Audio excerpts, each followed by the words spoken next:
Hey, this is Fred Green of GolfSmarter with our 7th installment of Spring Back into Golf Season with the late Tony Manzoni. This episode was published in 2014, and podcasting still really hadn't caught on yet, so there wasn't a lot of competition between distributors at the time or know how to work the system. I'm pretty sure that was before I could schedule an episode to publish while I was on vacation. Now I can make sure that you never miss a week without a new episode, even when I'm away. So this episode was 2 weeks with Tony in one show, episodes 438 and 439. So we packed a lot of information and a lot of topics into one long show. And it's a long one. It's over an hour. Now, Tony's book, The Lost Fundamental, is available on Amazon, and his DVD, which we converted to a private link online, is also available when you write to me. And for the most comprehensive information ever collected about Tony Manzoni, please go to golfsmarter.com/Tony. And Tony is all lowercase. If you'd like to access that video, please write to me directly. golfsmarterpodcast@gmail.com, or click on the Hey Fred button when you visit golfsmarter.com. For members only. GolfSmarter numbers 438 and 439, published on May 27, 2014. This is 2 weeks worth of episodes delivered at once. It's an hour-long conversation, but luckily it's a podcast, and you can listen as much or as little as you want, starting right now. Ben Hogan's Secret Letter and The Lost Fundamental Short Game with Tony Manzoni. This is GolfSmarter. Welcome back to the GolfSmarter podcast, Tony. Hey, great to be back, Fred. It's great to talk to you. How have you been?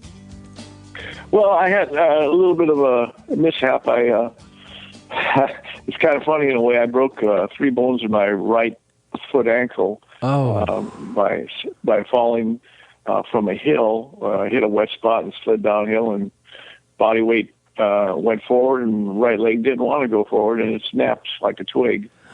So that's been it's been a little setback, but other than that, life is really good. My golf team did well. Again, we won the 27th conference championship in a row, which is kind of crazy. Each year I just shake my head. I don't know why it keeps happening, but it does. Do you recruit these kids, or they find you? I mean, you keep winning and winning and winning. Yeah, we get them from all over. This year we had a bunch of boys out of the country.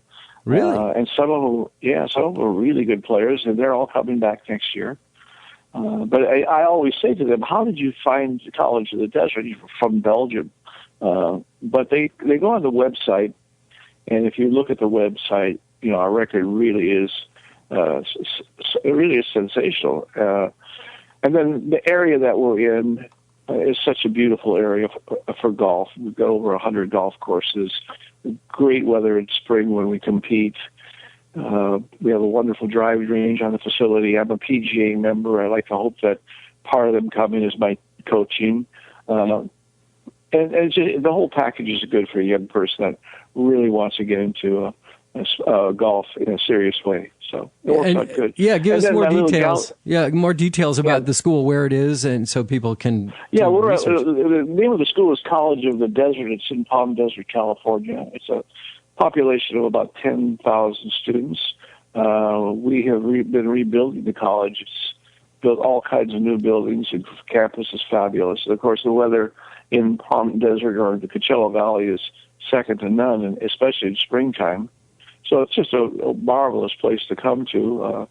We have we have the Coachella Fest and all kinds of activities for young people, but it's just a great place to live. I'm very lucky. I left the Bay Area, and we all know San Francisco is one of the greatest cities of all time, if not the greatest. That's why I haven't left. I do miss it, believe me. But for me in golf and what I had wanted to accomplish, this was probably the best place I could have come to. Well, congratulations. You guys have just owned it. And I think it's more of a testimony to your teaching. But even I hope it's part of it for sure. I do have a formula that I use every year, and it seems to be working out. And you know, the kids nowadays, you don't really have to teach much when it comes to the movement of the swing. They're all pretty up to date on, you know, they're all into rotation and connection and so forth.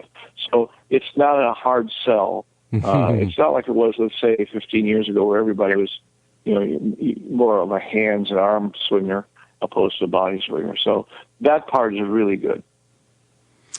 Well, and we've also had tremendous success. Your book and the video, actually the only place they're really available are on GolfSmarter, and it's amazing to me what a phenomenal response you've received from the GolfSmarter community.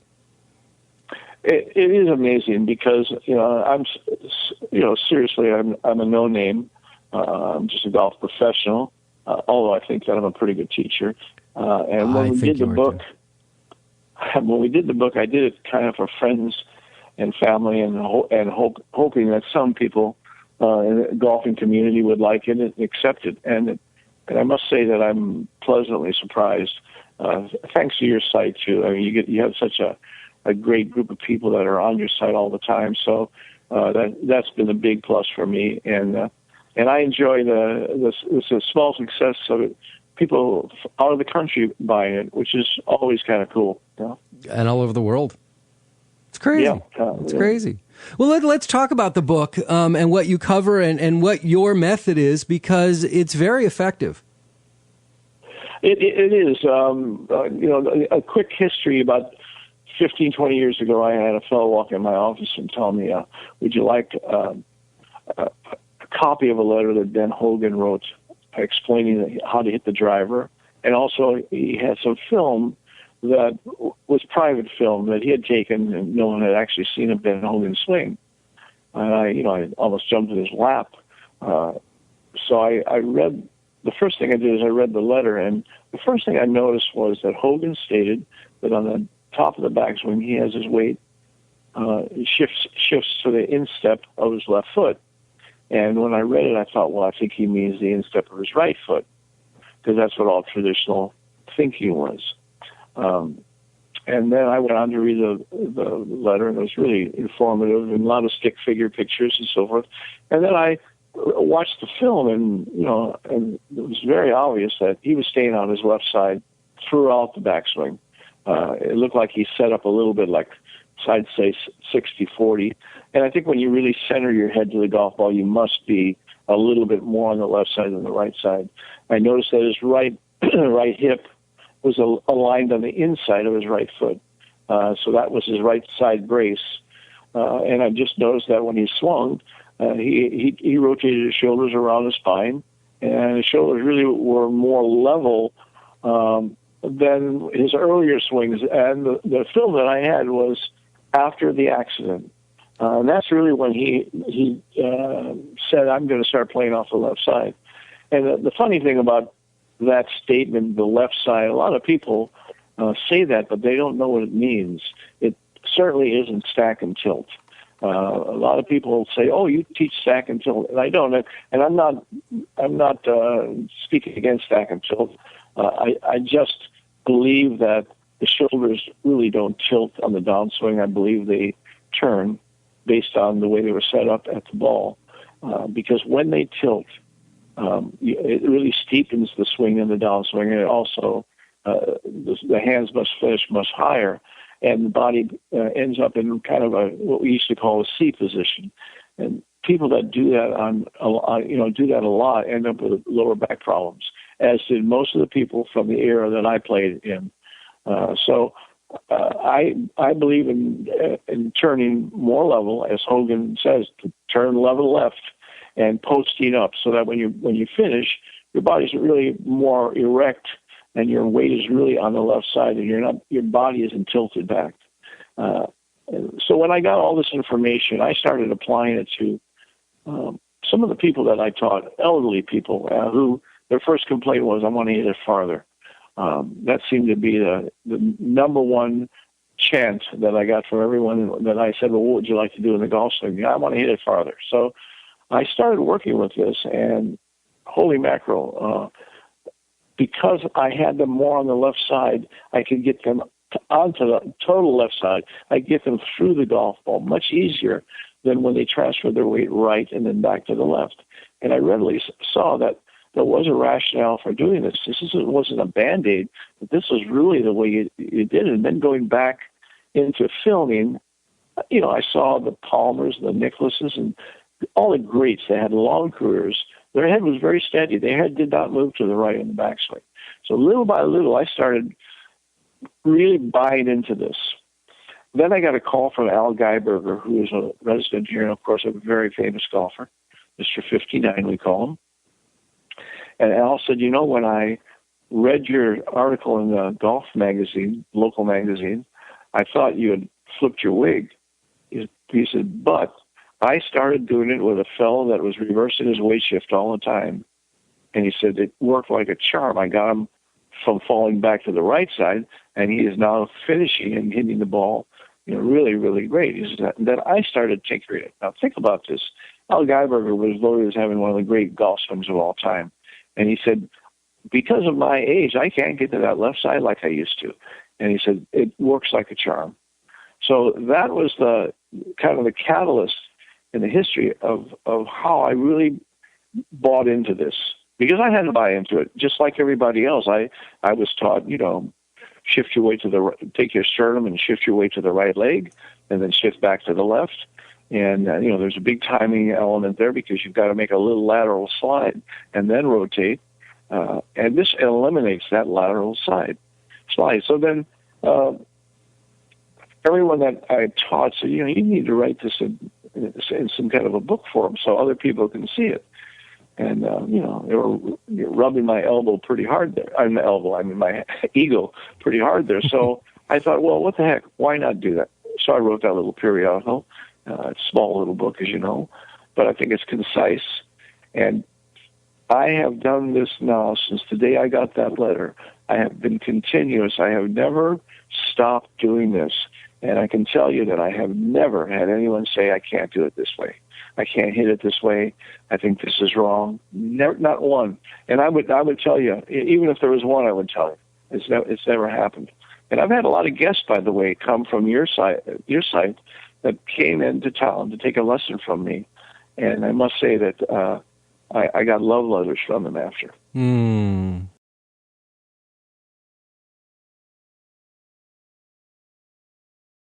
I've received those letters as well. I've had people in the GolfSmarter community write to me from all over the United States and even outside, I'm pretty sure, who have come to Palm Desert in the Palm Springs area in Southern California to take lessons with you. And we're just so happy of the results. It really has been astounding, and you can only thank Mr. Hogan because he was really the one that I think there was other players that played off the left side for sure in his era, and subsequently some that did after. I mean, Lee Trevino, in a conversation I had with him, said to me, I've seen a lot of guys that had great long careers that played off the left side, but I've never seen anyone that had a long career that played off the right side. And I didn't understand what he was saying. And of course, like most people, I was embarrassed to say, what do you mean by that? But then after I got into this, I certainly understood what he was talking about. And no truer statement can be made. The thing I love about it is that I get women that have started to play golf later in years, and also men, and they've taken a couple of lessons, and I say, well, you're really not finishing your swing. They say, well, my pro tells me to shift my weight, but I just can't do it. And I explained to them, I said, the reason you can't is because your body's in the wrong position at the top of the swing. You're in a place where there's no place to go but to hit off of the right foot, throw your arms at the ball, and just hope that your hands square instead of roll over and close or stay open. And that's why a lot of people, they slice a ball and then they pull a ball, and now they don't know where to go. And it's just primarily because they've put the responsibility of squaring the club head with the hands and arms, and that is tenuous at best. When you do this system, you set up to the ball and you create your triangle with your arms, and you set to the golf ball. you rotate your right shoulder behind your neck, so there's no movement to the right. What you're doing is displacing your weight behind your spine. And in doing that, the right hip and right shoulder go behind you, and you actually add a little bit more weight to the left side. The right arm folds into its throw position simultaneously as the right shoulder turns. So it's a real simple move. You're not trying to take it back low or do all these things that we've been talked about, or cock the wrist here, don't cock the wrist here. You just take that triangle back with the rotation of your right side behind you and let the right arm fold naturally, and that sets the club, and it's in your throw position, because everybody's in a little different position. If I give you a baseball and say, throw it, Fred, you might throw it from a little different position, above your shoulder or below your shoulder, than I would. And we're all subject to that. So it's ludicrous to tell someone, okay, that you have to put the club here. Because here doesn't exist. It's depending on their anatomy. And then the next part of it is I don't get involved with where the club head is at the top, in the sense of, is my wrist flat or is my wrist cupped? I let the natural hinging of the wrist occur. Some people, it flattens a little bit. Some people, it stays cupped. What really matters is where it's at impact. And I find that, Hogan cupped his wrist like crazy, but at impact his wrists were flat. And I think that's really not a part of manipulation of the hands. I think that's a part of getting the left side out of the way, keeping the left arm connected across the chest. And let me say this, no matter who you are, if you're a right-handed golfer, when you take the club back, your left arm goes across your chest. So that's not some trickery. That's the only way you can move. And when that left arm goes across the chest, it connects. It connects on top of the pectoral muscle of your left side of your chest. That's where true connection is. So when you take that club back, the right arm folds, that left arm is stretched across the chest. Where that left arm is setting is where it must stay on the first move of the downswing. That's why a lot of people used to put a head cover under their armpit or a handkerchief. That was to keep that left arm from coming down immediately in the downswing. Because once you do that, you are now subject to what your arms can do. You've left your body behind. So all this stuff about dropping the hands first, I mean, I'm not saying that you can't do that, but for the average person, they drop their hands first. They're going to just pull their arms down, and they're going to either hit behind the ball or hit it thin. And if they're lucky, they're going to hit it in the air, but they're not going to hit it with any force because they're only using their arms. They have eliminated their core. Where when you take the club back correctly across the chest, and then you start a rotational move. In other words, you're doing the opposite of what you did on the backswing. You turned on a single axis, which is your left side, and then you rotate around that axis. And that arm stays there. Eventually, the right arm straightens, the club hits the ball, and then as you rotate to the left, and you must, the club follows you back to the left, and the left arm folds, just like the right arm folds on the right side. So it's real simple. It's a simple move. And I have people that come to me that are, 1s and 2 handicaps, 30 handicaps, and they always say, "What, don't I have to worry about this? Don't I have to worry about that?" I said, "No, you're hitting the ball great, aren't you?" "Yeah." I said, "Golf is like every other sport. There's a domino effect. You make the correct move here, a bunch of good moves happen. You get in the wrong position, I don't care who you are, you're going to have a tough time with the game." I get frequent questions from listeners asking me about the book and the DVD that you have offered, and want to know your response. Which is better for them to? I always say just buy both, but when somebody wants to study more of the Lost Fundamental, which is the name of the book, and the DVD, which are both available in our GolfSmarter at GolfSmarter.com. Tell me the difference from your perspective of what those two have to offer. Well, I think that we all learn differently. Some people like to see it, and some people can, when they read it, they can see it. I personally love the book because I can go back and I can put little yellow marks where I think it's important. Because I forget myself. Believe me, there's a science to this, and even in its simplicity, the sequence has to be correct. When I hit a ball thin or fat, I know that I, first of all, didn't get past the ball, and that's one of the things that I hear all the time. stay behind the ball, stay behind the ball. There's no sport that I know of where you don't move through impact. When you throw a punch, when you hit a tennis ball, when you hit a baseball, there's a movement forward. Now, it isn't a straight line movement, but there's a movement past the ball for sure. You got to end up on your left side. So you're rotating around that axis, but past the ball. You want your right shoulder and right hip to go past the golf ball. You don't want to keep it behind. And that's, again, what I see on the driving range all the time. You see people end up with their swing, and they're still back on their right foot. There's a couple of guys on tour that I won't mention that if they understood this and got over a little bit at address on the left side, they wouldn't be hitting off that right side and all of a sudden hit it a fairway left or a fairway right, which they still continue to do. And these are unbelievable golfers that have so much talent and do it every day. Now, think about the average guy or gal. They don't put that much time, and they don't have the physical attributes that these people have. So how the heck are they going to play the game? And that's why the score has primarily stayed the same for men and women. With all this technology, new ball, all this stuff, scores are still really, really high. I've always had a wrist hinge issue with my left hand. I'm right-handed, but my wrist is hinged. I'm just starting to get it under control here, but I've always found that the impact it had on me was that my club face would be open at impact, and so the ball would go right. Most people roll their. It comes from the right hand grab. They roll the club open.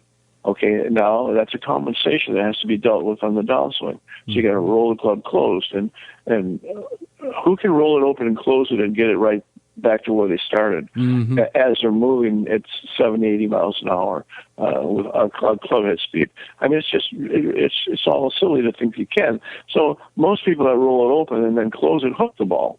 In fact, that's how a lot of people, when they want to hook the ball, they'll fan it and then close it. And they'll get a little draw or close it quick to make it go around a corner.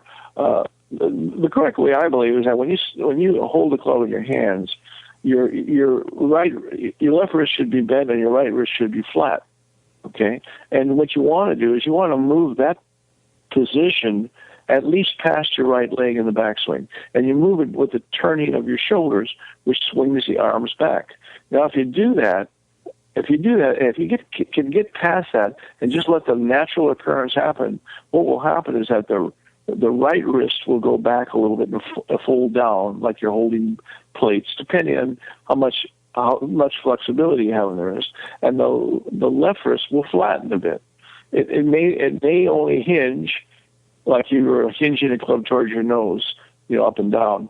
It may hinge or it may flatten a little bit, and that again depends on the way you have your hands on the club, flexibility of wrist, and so forth.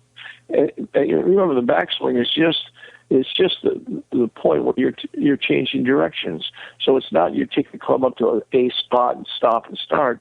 That's just the golf swing is a continuous move. But to start the club back, you need to start it back slow. It has to have a rhythm, but it has to be slow, because if you start fast, two things occur. You're going to grab it with the right hand, and you're going to pull that right wrist back. You're going to bring that club back to the inside too soon. That's number one. And number two, when you have a fast backswing, you're always going to have a short backswing. Those two go together. So if you want to hit it a long ways, you have to have a wide backswing, and you have to take time. As I tell people, if you're going to shoot an arrow with a bow, you got to pull that bow all the way back. Well, there's a time period to do that. So you see people with these real short, fast swings, they hit it nowhere. And that's the majority of people that play, because they're not sure what they want to do, so they get quick. They get it over with.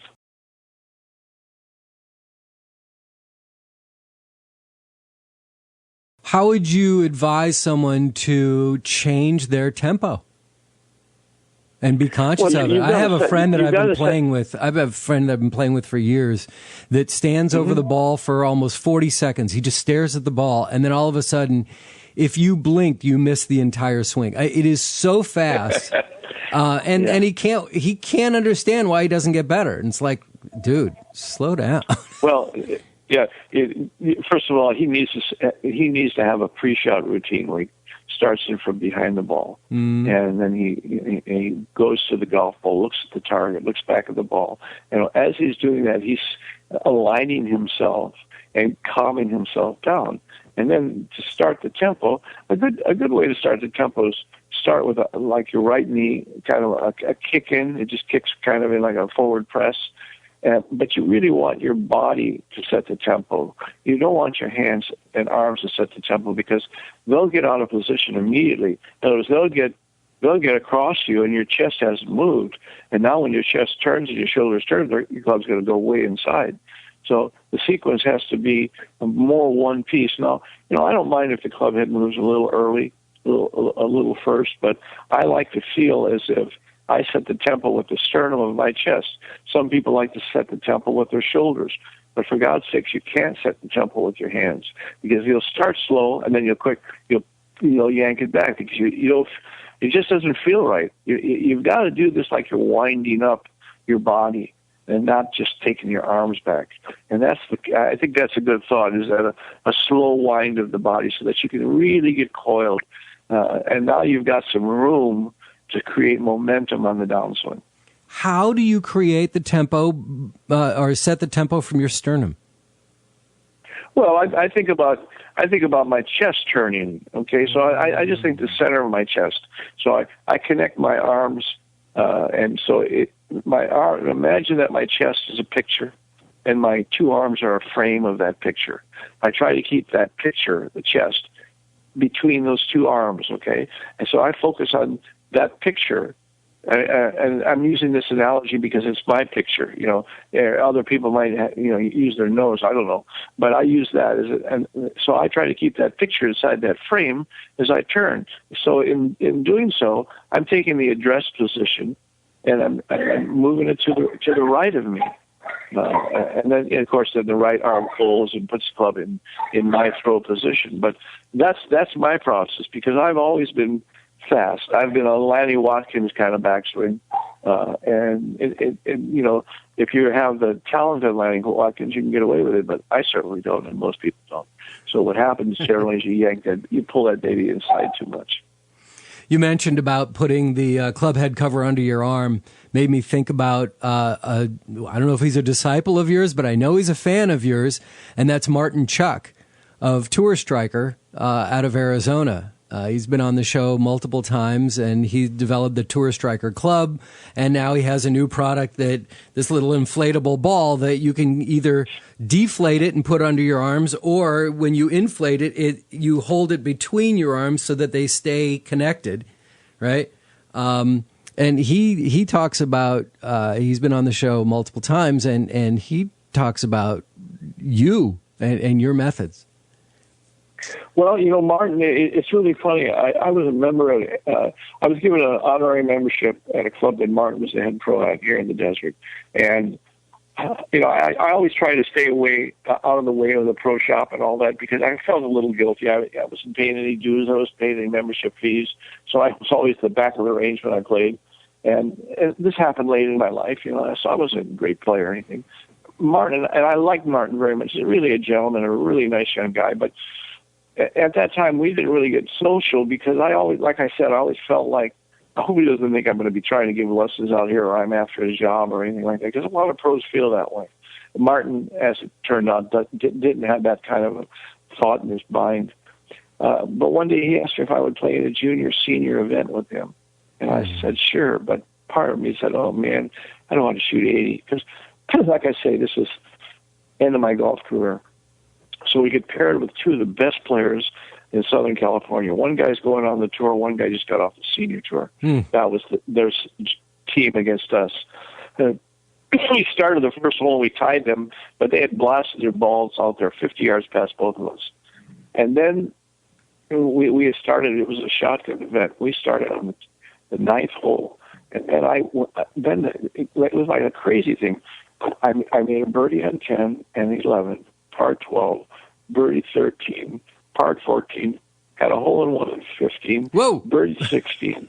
Yeah, and I shot like 29 or 28 on the back nine. Oh, my God. And Martin said, what are you doing out here? Martin, somebody should put a plaque right now because a miracle is occurring. Well, anyway, long story short, I think I shot 1 under on the back, and Martin shot 2 or 3 under on the other side, I should say, and we win the tournament going away. I mean, it wasn't even a contest. The 2 guys were playing with, the looks on their faces was, I wish I had that picture because it was just classic.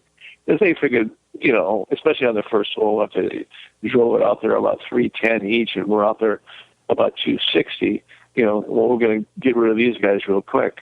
And as it turned out, we won the tournament. So, Martin and I, we've laughed about that tournament, and the only time we ever played together, okay?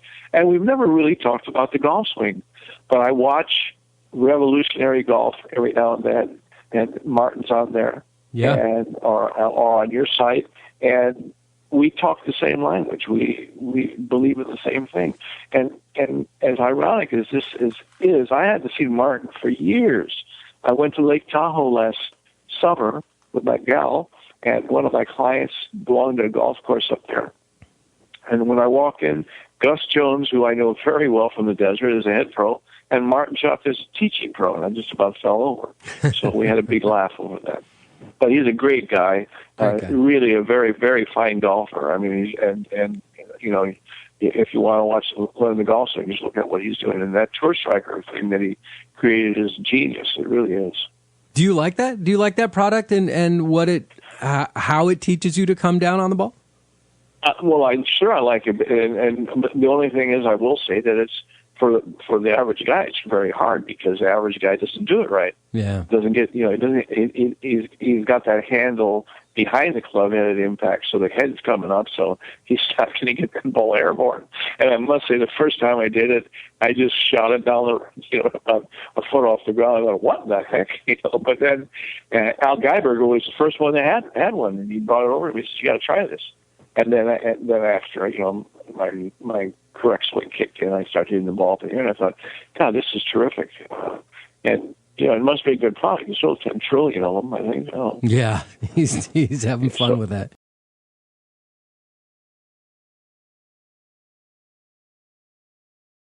I'm curious to go back to this tournament that the two of you played together because recently in a conversation with Mark Brody about Every Shot Counts, his book, and we were talking about golf metrics and how he's saying that statistics show that the drive for show, putt for dough is actually backwards, that you really, if you hit the ball longer and farther, you're going to have lower scores.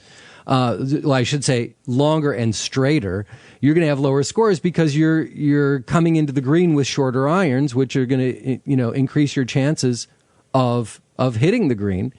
What was the key? What is it about you guys not hitting the ball far, but you got a hole in one, but what is it that beat them?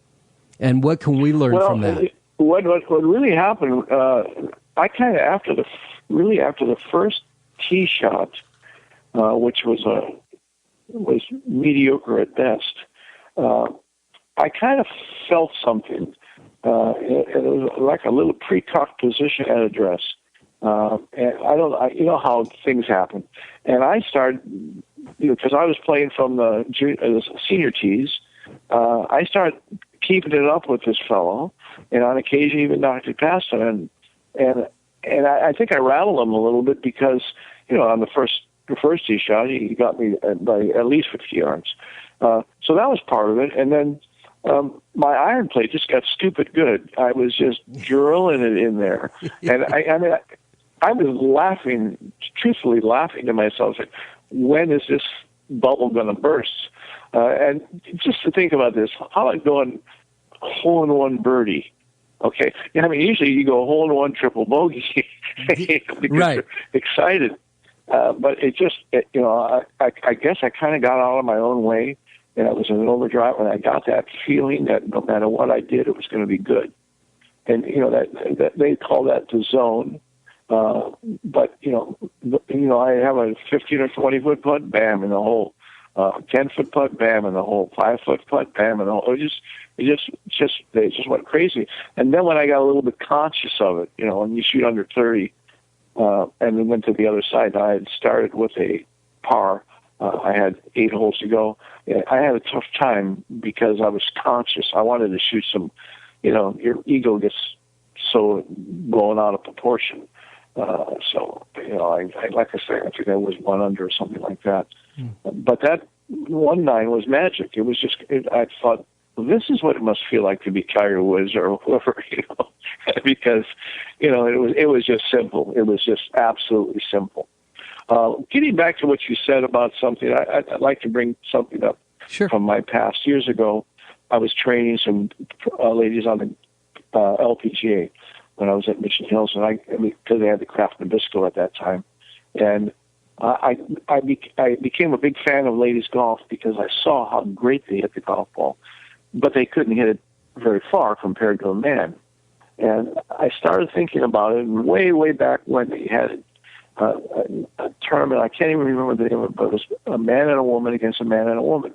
So just for the fun of it, I started using the computer and looking at the distance that women hit the drive and also the second shot. And when I looked at what the ladies' tour was, hardly anybody was reaching par 5s and 2, and they were hitting long irons and sometimes fairway woods to the par 4s. Well, the men were hitting drives, 8 irons, 7 irons right in there all the time, and the long hitters were with the par 4s, you drive and wedge. So I compiled a distance advantage that I thought women should have over men, and I wanted to set up a men tournament, a women against men tournament. And we came up with 75-yard distance. And I knew Sandra Palmer and some of the gals from the Nabisco and told them about it. And we went over to a golf course. And at that time, I could pop it out there 300 yards plus. So I played from the back tees, and then I moved the gals up 75 yards. And we hit our tee shots. And, well, heck, they were still ahead of me, even if I busted it, because they needed to be, because they needed to hit. If I was going to hit an 8 iron, I hit an 8 iron at that time about 165, 170. They would have to be able to hit an 8 iron from their distance, probably about like 150 or 145. So they needed that distance advantage also in the second shot. So it worked out great. And we played 9 holes, and they were all, 5 under, and they, very excited. 31s, 32s for par 36. So I got some people interested in my concept, and they said, well, we'll fund that. It's Culinary Workers Union. And I went to the PGA with the idea. And I can't think of the name of the guy then, but he was a good player. He was an attorney with glasses. And he immediately said, no, we would never do that because we have nothing to gain. So I came back with my tail between my legs, and I met with Commissioner Ray Volpe, who was a commissioner for the LPGA at the time. And we talked about it, and I said, well, there is one chance we could do the thing in December when there is no tour. We could do it like an old twerk dance. We'll have the gals invite the guys. So my friends that were sponsoring the thing, the Hotel Workers Union, they got the Doral Country Club. And we had the gals invite, Sandra Palmer invited, Arnold Palmer. And anyway, we had Trevino Palmer. We had everybody. And we did this tournament. And it was a rousing success. Didn't have it on regular television. We had it on PBS. But, everybody really enjoyed the event. But they didn't play men against women.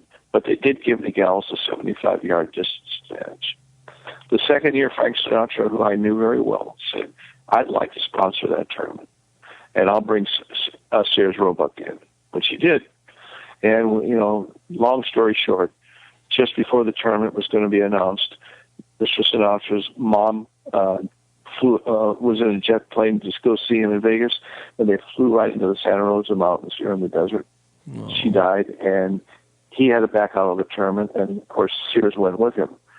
So there I am now, and I had spent more money than I had trying to promote this thing and make the appearance of success, fancy car, clothes, so because I was meeting with the Actors Equity, which was one of Mr. Sinatra's charities, and it's for actors that are down on their luck. They either pay for their medical bills or so forth. Well, when I got the word from Mr. Sinatra's people that, he couldn't announce, obviously, his mom died and all that. LPGA grabbed the tournament with the PGA, and they had waiting in the wings. They had J.C. Penney's, and that's when it became the J.C. Penney's Mixed Team Championship. And out of I think they played somewhere in Florida, like Tampa or someplace like that. And it was on TV for about 14 years. And everybody said, "Well, you got to sue. That was your idea, and you have all this paperwork." And I said, "Look, I was trying to promote ladies golf. I don't give a damn about suing anybody. I feel like I should have been, given a pat on the back or a gold watch or something." But the key thing that I'm bringing this up about is not so much that I lost the tournament or anything, but the disparity between men and women's golf is distance. Mm-hmm. It's not ability. Believe me when I tell you.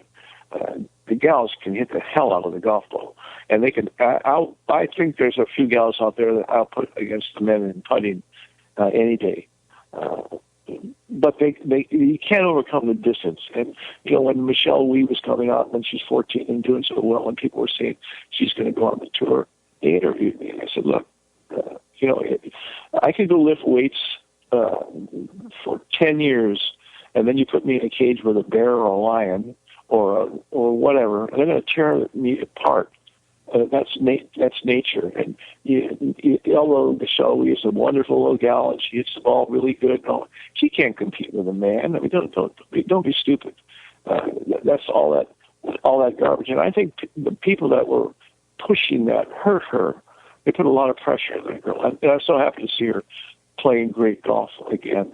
But there's a distance difference. And when you say, is there an advantage hitting long? Sure there is. Of course there is. If I've got an 8 iron into the green and you've got 4 iron into the green and we're somewhat the same, I'm going to beat your brains out. I mean, it just goes well. It's just science. I mean, it's just math. And it's an easier shot. So you're absolutely right when you say that does mean something.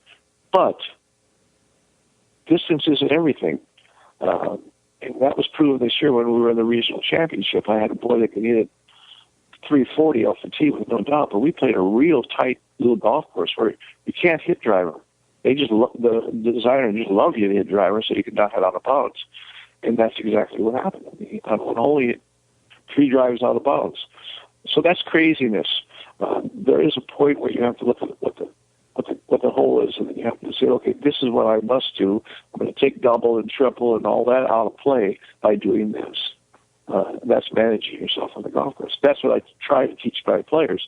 Sometimes they listen, and sometimes they don't. But distance is an advantage to a point.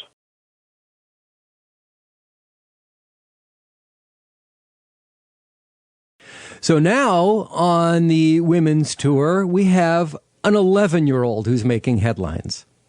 Yeah, isn't that crazy? What's wonderful, actually. It's really wonderful. Tell me what you know about her and what you've seen and what your thoughts are about someone who can compete at that level at that age. Well, I saw that she had won the pitch and putt thing, or was one of the winners at Augusta, and then turns around and gets on the tour or gets in a qualifier for the U.S. Open and makes it for the ladies.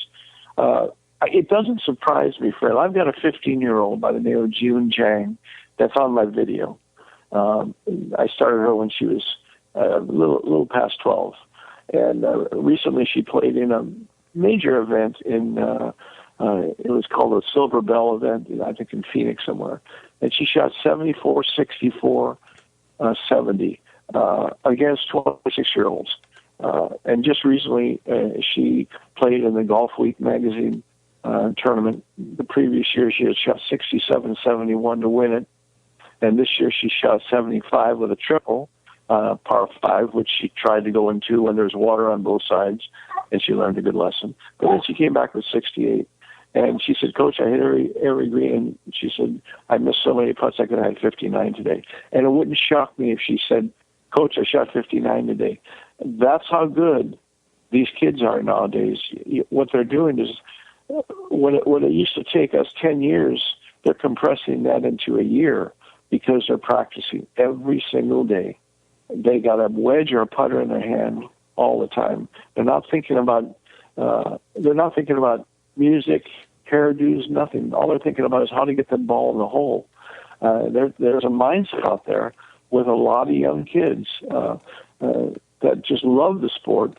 But it's like what happened when the Beatles came out.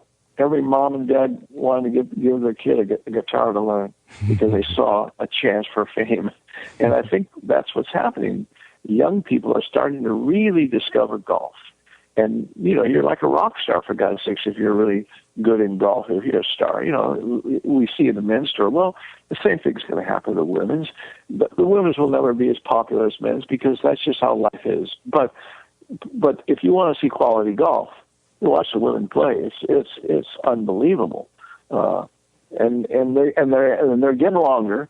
And when you read these stories about 11-year-olds making it, it's just great for golf and women's golf especially. But more importantly, it's great for juniors. For a kid to see, my God, an 11-year-old make it. Mom, get me a wedge. Buy me a set of clubs. We know that it takes a lot of hard work, and you have to be a special kind of person to get all the way to the tour. But this is such a great sport. It's such a great sport for a kid. It's a lifelong sport. It teaches you so many great lessons. And hey, every now and then out of a batch of kids, you get one that's so special. Like June is to me. I mean, she's like my daughter. I mean, I just adore her. And she is such a hard worker. I had a couple of big universities call. I don't want to mention their names. But they're already looking at her, and she's a sophomore. It's fantastic. So it didn't surprise me. I mean, it did a little bit, but I didn't say, "Oh my God, that's not possible," because it is possible. Sure. When you go to some of these AJGA events and some of the things that the PGA does, and those they should be so thanked for doing that. And you see the talent that's out there. It's mind-boggling. I've got a 7-year-old that I'm teaching right now, and I want to tell you something. He's got as correct a golf swing as anybody on tour. I mean, when I say it's perfect, it's perfect. And he beats the ball out there way farther than a 7-year-old should hit it. And what's he going to be doing when he's 15 or 16 if he continues this? And all he can think about it, he watches the Golf Channel. He doesn't watch SpongeBob. It's crazy. It's crazy, and I love it. I just love it. So the 15-year-old, if I'm not mistaken, is it Jiyun Zhang? Jiyun Zhang, and she's on my video, and the swing that she had is tighter and better than it was then. It was pretty darn good then. Because at the end of 2013, you sent me a couple of video clips of her swing. And I will definitely put those up on the blog post with this show. But you also sent me the video of the 7-year-old boy. What's his name? Ivan Tran. Ivan Tran. Okay, I'll put those up so people can see what you're talking about. Because they're short videos. They're real quick. It's just the kid swing, but you see this. All you have to do is you just look at the swing and say, "Holy mackerel!" Yeah. How the heck did he do that? And in Ivan's case, I can't take credit for his swing because he watched the Golf Channel and copied it. So funny. And so when his dad came to me and said, "Would you help my son?" and I hadn't seen him hit the ball in the range because every time he comes out there, he draws a crowd. I said, "You've done a great job with him." He says, "Oh, he won't listen to me anymore." I cracked up at 7 years old, But the truth is, the dad doesn't play golf, and the kid knows that. So I've had such. I mean, I want to tell you something. I would pay to give this kid lessons, and I don't charge kids, but I would pay to give this little kid lessons because it's looking at a phenomenon in the future. I mean, this kid's going to do something in golf. It's going to be crazy, and he putts and chips like a pro. I mean, already. He gets on the putting green, and you'll see all people putting, and everybody stops because they see him roll one after another, a 20-footer, one right after another, bam. And I just sit there and just watch. The ball just keeps going in the hole. And he thinks that's what's supposed to happen. It's fabulous. It really is fabulous. Well, so I've always been fascinated by young people who come up on the tour because it's golf is well beyond physical skills.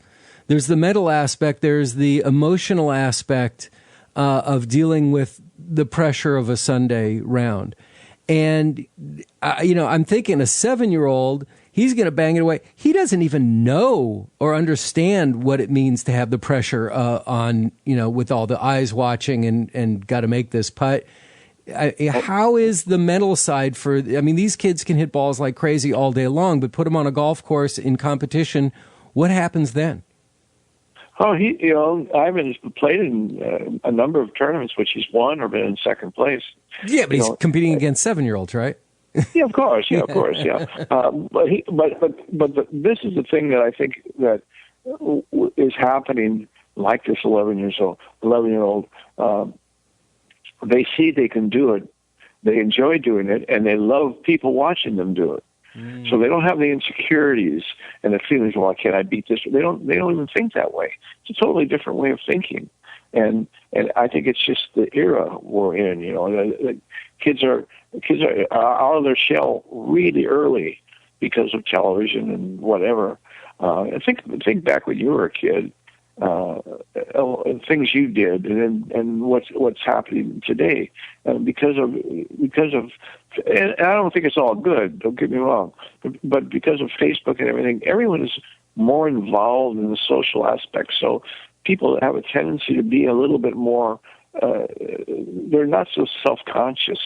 And I was such a wallflower. I remember going to a dance when I was a sophomore, and I was literally stuck against the wall, afraid to ask anybody to dance. That doesn't occur anymore. That doesn't occur anymore because of the exposure that they have to everything. So kids don't have that fear that I think we had, because that's just how it was. Well, they're in front of cameras a whole lot more than we ever were. There's no pictures of me growing up, but every young person I know, and I'm talking under 10, is so comfortable in front of a camera because there's pictures being taken every few minutes. Yeah, and this is, this period of time now is where people are showing off a lot. They're showing off the way they look, the way they dress. Everyone's conscious of all these things. So I'm not saying that there aren't a few kids that still walk around hung up on this and hung up on that, but the majority are much more confident. I know than when I was a kid. Of course, I went to parochial school, and it was pretty strict. But these kids nowadays, the boys that come in my programs, they're already, they've had experiences in their life that I didn't have until I was in my 30s. Some good, some bad. But they've just been exposed to a hell of a lot more than I was, and so consequently, they think more adult. They have more adult feelings in the sense of what they think about themselves. And I can tell you, Ivan, if I tell Ivan, hey, come on, I want you to hit a drive for my boys' golf team, he can't wait to show them that he hits it better than them. He can't wait.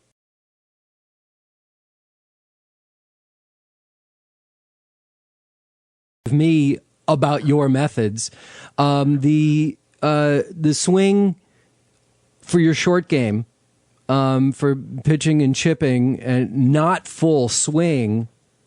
How is that impacted by what your method is? Well, the chipping method has always been that you play off. If you're right-handed, you put the majority of your weight on your left side, so that falls right back into what we're doing. And modern-day chippers are less handsy. They're more arm, shoulder, weight left, and a small rotation. And the rotation gets bigger for the longer the shot. But there's a rotation, so they keep the arms connected, and it's still a body movement opposed to just the arms. Not to say that you can't do it with just the arms, but again, when you're using arms and hands, you're bringing in the opportunity for the hands to overwork or for you to decelerate your arms. Where you stay connected and you turn through it, the club is moving along with the body, so there's no hit to the ball kind of thing. You have to be on the left side for sure because you want the club to be coming down when it strikes the golf ball. So that's part of it. It's not difficult for sure. It's not difficult. So I think chipping. Go ahead. I'm sorry to interrupt. I was just going to say, and then of course I teach the Paul Runyon type of chip stroke So chipping, where you're on the fringe and shortcut of the grass, you're going to do that with 7 and 8, 6 irons. You're not going to be using sandwich on those kind of shots. Pitching, when you're in the further back and heavier grass, where the club has to come up down, but you're still on the left side. That's just more of what I say, a body swing. Now, the real chipping, where you set up to the ball and you take the heel of the club off the ground, so you put it up on its toe. And the reason you do that is because you want to get the shaft in the same position as your putter shaft, so you get your eyes right down over the ball. Then you're just using an arm swing with a flat left wrist, very similar to your putting stroke. And that should be done around the green. Put away your wedges around the green. You want to hit the ball and let it release and roll to the hole. You don't want to try to put backspin on all that. It's just silliness. But when you're pitching the ball from a distance, 30 yards, 40 yards, then you have to use a miniature rotary motion, just like you do with the full swing. Real simple.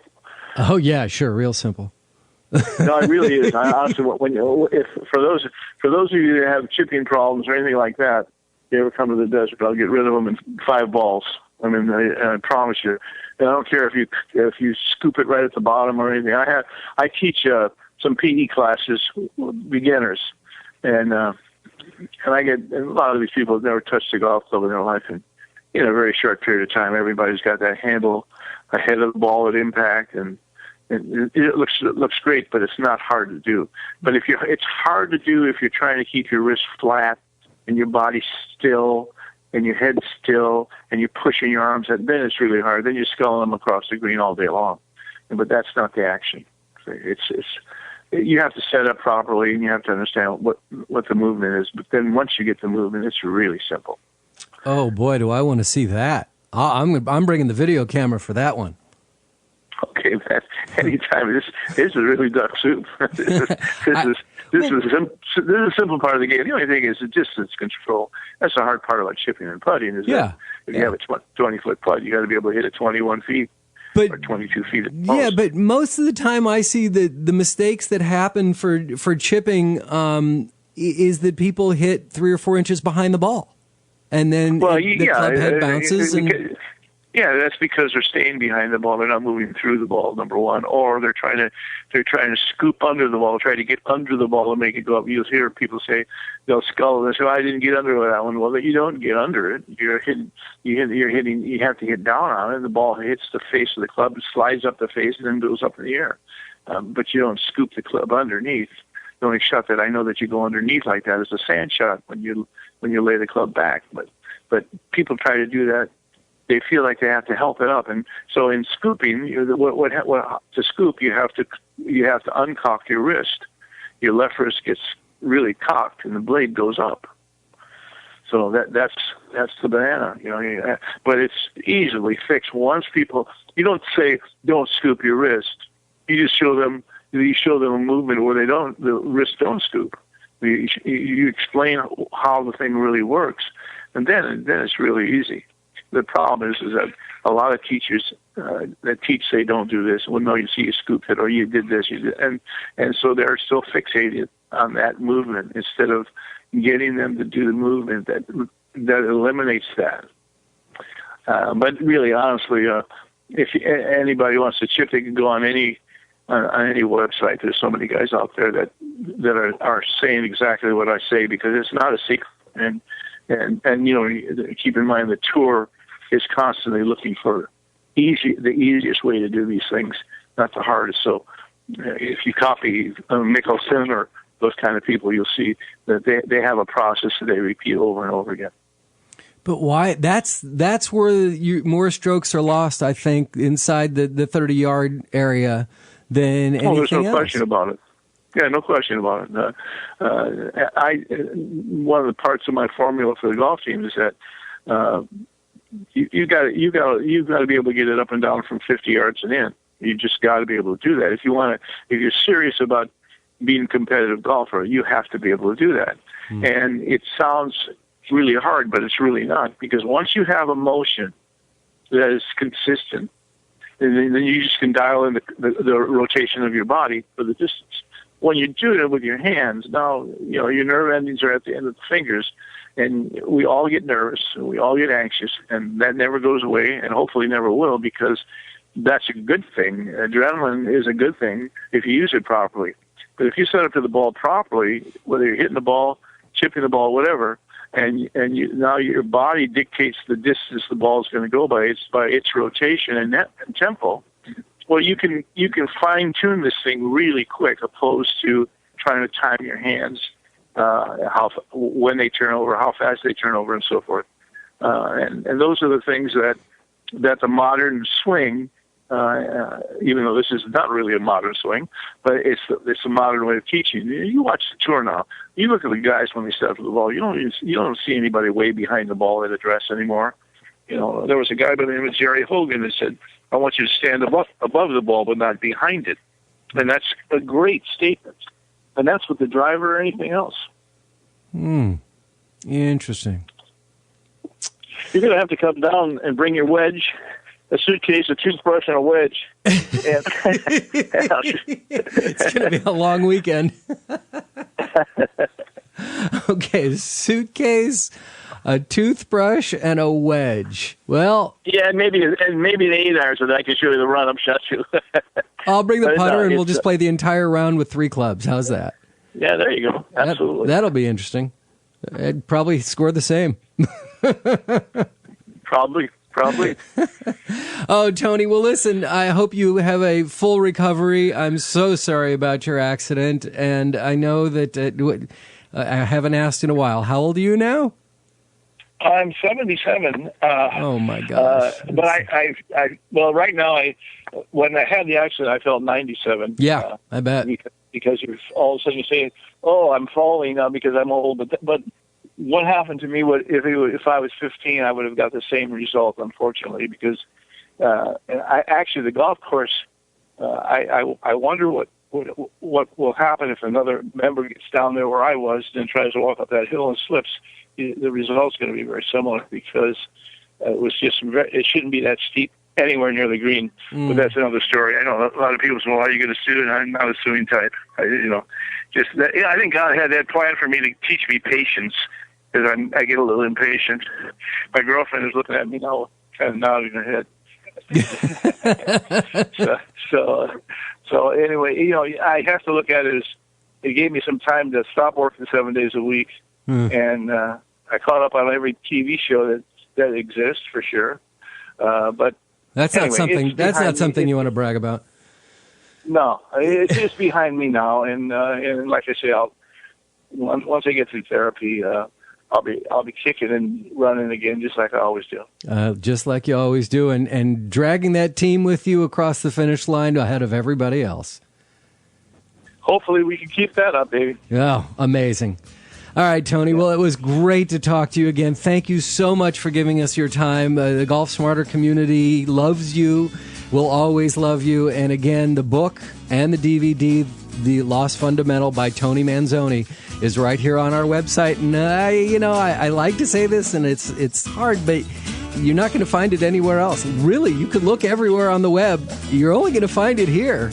And so, and that's why you're getting such, the response from people all over the world. So, well, I just want to thank everyone listening and leave them this thought that to please continue supporting Fred.